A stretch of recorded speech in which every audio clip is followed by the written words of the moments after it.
بسم اللہ الرحمن الرحیم۔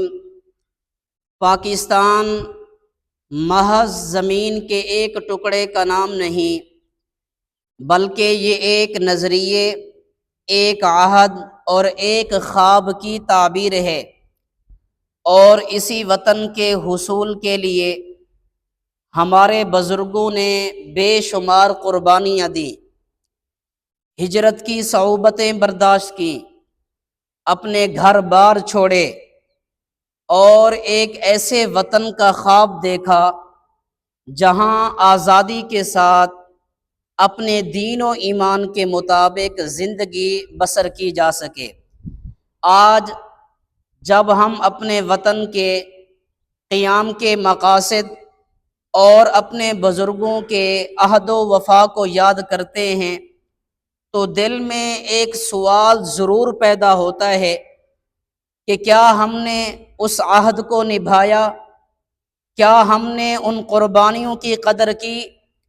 اسی احساس وفا، حب الوطنی اور پاکستان کے روشن مستقبل کی امید کو شاعر نے نہایت خوبصورت انداز میں اشعار کا لباس پہنایا ہے۔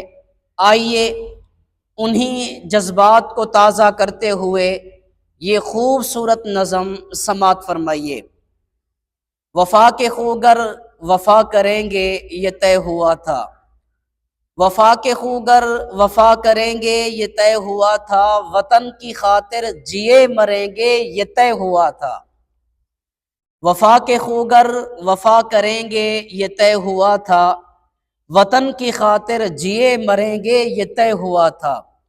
بوقت ہجرت قدم اٹھیں گے جو سوئے منزل، بوقت ہجرت قدم اٹھیں گے جو سوئے منزل، تو بیچ رستے میں دم نہ لیں گے یہ طے ہوا تھا۔ چہار جانب بہار آئی ہوئی تھی لیکن، چہار جانب بہار آئی ہوئی تھی لیکن، بہار کو اعتبار دیں گے یہ طے ہوا تھا۔ تمام دیرینہ نسبتوں سے گریز کر کے، تمام دیرینہ نسبتوں سے گریز کر کے، نئے وطن کو وطن کہیں گے یہ طے ہوا تھا۔ تمام دیرینہ نسبتوں سے گریز کر کے، نئے وطن کو وطن کہیں گے یہ طے ہوا تھا۔ خدا کے بندے خدا کی بستی بسانے والے، خدا کے بندے خدا کی بستی بسانے والے، خدا کے احکام پر چلیں گے یہ طے ہوا تھا۔ بغیر تخصیص پست و بالا ہر ایک مقام میں، بغیر تخصیص پست و بالا ہر ایک مقام میں، دیے مساوات کے جلیں گے یہ طے ہوا تھا۔ کسی بھی الجھن میں رہبروں کی رضا سے پہلے، کسی بھی الجھن میں رہبروں کی رضا سے پہلے، عوام سے اذن عام لیں گے یہ طے ہوا تھا۔ کسی بھی الجھن میں رہبروں کی رضا سے پہلے، عوام سے اذن عام لیں گے یہ طے ہوا تھا۔